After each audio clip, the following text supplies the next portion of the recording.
परभनी आज तक में आपका स्वागत। आप देख रहे हैं परभनी आज तक। कोरोना कहर में मध्यम वर्गीय परिवार पर कोरोना की मार पर एक रिपोर्ट। कोरोना वायरस के संक्रमण को फैलने से रोकने के लिए सरकार द्वारा जारी लॉकडाउन ने मध्यम वर्गीय परिवार को पूरी तरह आहत कर दिया है। इसके दो प्रमुख कारण हैं, क्योंकि अमूमन अमीर वर्गों को किसी की सहायता की जरूरत नहीं पड़ती और गरीब के लिए हमेशा समाजसेवी और सरकारी सहायता देने वाले मिल ही जाते हैं। इस सबके विपरीत एक सामाजिक विडंबना यह है कि मध्यम वर्गीय परिवार अपना दर्द किसी को दिखा नहीं सकता। जग हंसाई के कारण वो राहत हासिल करने वालों की कतार में खड़ा भी नहीं हो सकता।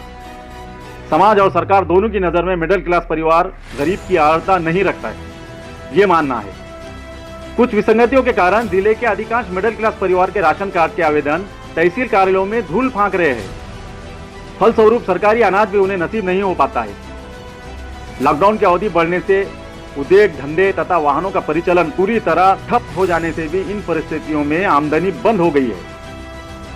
लॉकडाउन की अवधि अगर यूं ही बढ़ती रही तो इन परिवारों की समस्याएं और विकराल बन सकती है।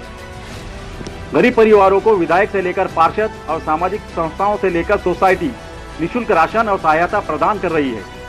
यहाँ तक कि सरकार ने उज्ज्वला योजना के तहत गैस सिलेंडर और जनधन खाते में प्रति माह सहायता निधि भेज रही है। यह एक सही कदम है, परंतु मध्यम वर्गीय परिवार की तरफ ना ही सरकार ने ध्यान दिया है और ना ही किसी संगठन ने इस दिशा में पहल की है। जबकि अब अधिकतर मध्यम वर्गीय परिवार के लिए घर का खर्च चला पाना भी बड़ा मुश्किल हो गया है। इस मुश्किल समय में इस मुश्किल से निकलने के लिए हम सबको मिलकर एक दूसरे की मदद करनी होगी। इस लॉकडाउन में रोज काम करके अपने परिवार का पेट भरने वाले लोगों की बहुत मुश्किलों का सामना करना पड़ रहा है। कोरोना के साथ साथ भूख से भी वो जंग लड़ रहे हैं। इस दौरान हमने भी अपनी दिनचर्याओं को बदलाव को लेकर खुद में बड़े परिवर्तनों को स्वीकार करना होगा। ये परिवर्तन जितने सहज होंगे उतने ही जल्दी हम कोरोना को हराएंगे। यदि इन परिस्थितियों को आरोपी समझेंगे या उन्हें स्वीकार नहीं करेंगे, उतनी ही बेचैनी बढ़ेगी और आगे चलकर डिप्रेशन में बदल सकती है। यह अवधि एक अवसर की तरह बने इन सभी चीज़ों को करने का जो अक्सर भागदौड़ भरी जिंदगी में छूट जाती है। लॉकडाउन पीरियड में अपनी दिनचर्या को बेहतर करने पर जोर देना होगा। जिंदगी किसी की आसान नहीं होती। कोरोना से मुक्ति भी शायद आसान नहीं हो पाए, पर उससे क्या फर्क पड़ता है। हमें ढूंढता हौसला और अपने पर भरोसा होना चाहिए। जीवन में कुछ भी डरने जैसा नहीं है, इसे सिर्फ समझना बाकी है। जीवन एक संघर्ष है। कोरोना से जुड़ी चुनौतियां तो आएंगी, मुश्किलें आखिरी में समाप्त होंगी। साहसी आदमी का साहस कभी कम नहीं होता। प्रत्येक मनुष्य के अंदर उसका तेज और विशेष शक्ति और प्रतिभा छुपी रहती है। आवश्यकता है उस प्रेरणा की, उस साहस की और उस संकल्प की जो आपके अंदर की गहराइयों में छुपी है। आपके इस प्रयत्न से एक दिन कोरोना जरूर हारेगा। परभनी जिले में सोमवार से कर्फ्यू हटेगा, पालक मंत्री नवाब मलिक की सूचना।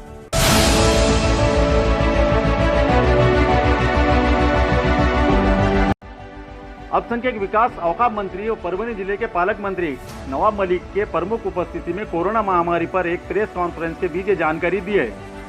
परभनी जिले में शनिवार रविवार को बंद रहेगा और सोमवार से जनता कर्फ्यू को शिथिल किया जाएगा, ऐसी सूचना पालक मंत्री नवाब मलिक ने की है।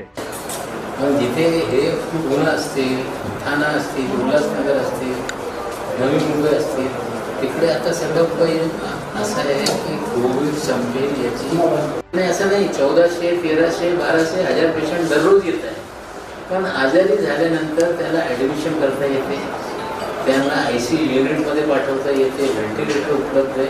म्हणजे ज्या क्षमतेने आजारी लोक आहेत त्याच्या तिप्पट चौपट क्षमतेने व्यवस्था करण्यात आलेली आहे। जर व्यवस्था सर्व ठिकाणी व्यवस्थित राहिली तर कोविड कधीपर्यंत राहणार कोणाला बोलता येईल।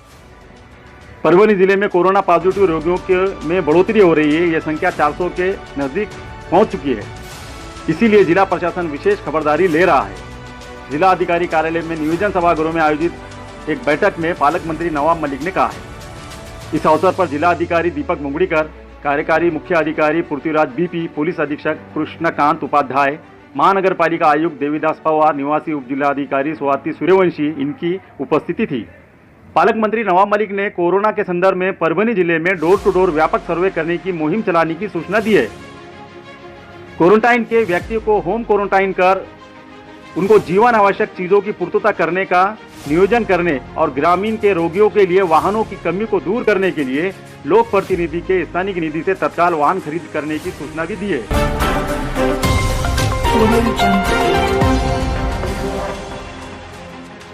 कैलाशवासी सौ कमलताई जामकर महिला महाविद्यालय में ऑनलाइन प्रवेश करें, प्राचार्य डॉक्टर वसंतराव भोसले का आह्वान।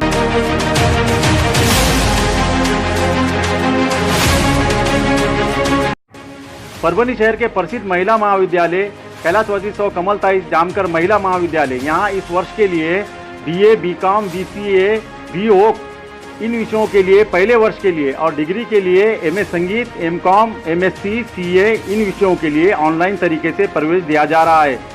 सभी इच्छुक विद्यार्थियों ने कैलाशवासी सौ कमलताई जामकर महिला महाविद्यालय परभनी के वेबसाइट पर जाकर ऑनलाइन प्रवेश फॉर्म और प्रवेश के बारे में जानकारी पत्रक का अवलोकन करें। 12वीं पास के इच्छुक पात्र विद्यार्थियों ने अपने प्रवेश ऑनलाइन तरीके से निश्चित करें, ऐसा आह्वान प्राचार्य डॉक्टर वसंतराव भोसले इन्होंने किया है।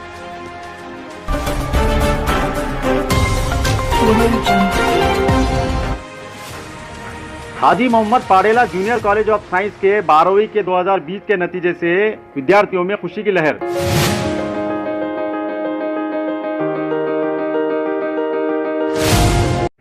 परभनी स्थित हाजी मोहम्मद पाडेला कॉलेज 12वीं साइंस के शानदार नतीजे से विद्यार्थियों में खुशी की लहर दिखाई दे रही है। नतीजे में 98.13% का रिजल्ट से कॉलेज के शिक्षा का दर्जा बढ़ा दिया है। अच्छे मैनेजमेंट के चलते और प्रिंसिपल और लेक्चरर की कड़ी मेहनत से कॉलेज के 107 विद्यार्थियों में से 105 विद्यार्थियों ने कामयाबी हासिल की है। इस नतीजे से पेरेंट्स और विद्यार्थियों में हर्ष का माहौल है। अच्छी शिक्षा, अच्छे स्टाफ, अच्छे मैनेजमेंट और अच्छे टीचर से और अच्छे माहौल के कारण इतने बेहतर नतीजे आए हैं। याद रहे, Haji Mohammad Padela junior college of science ये परभनी जिले के बेहतर शिक्षा देने वाले कॉलेजों में से एक माना जाता है। इस वर्ष के कामयाब होने वाले विद्यार्थियों को परभनी आज तक की ओर से बहुत बहुत बधाई और अच्छे भविष्य के लिए हार्दिक शुभकामनाएं।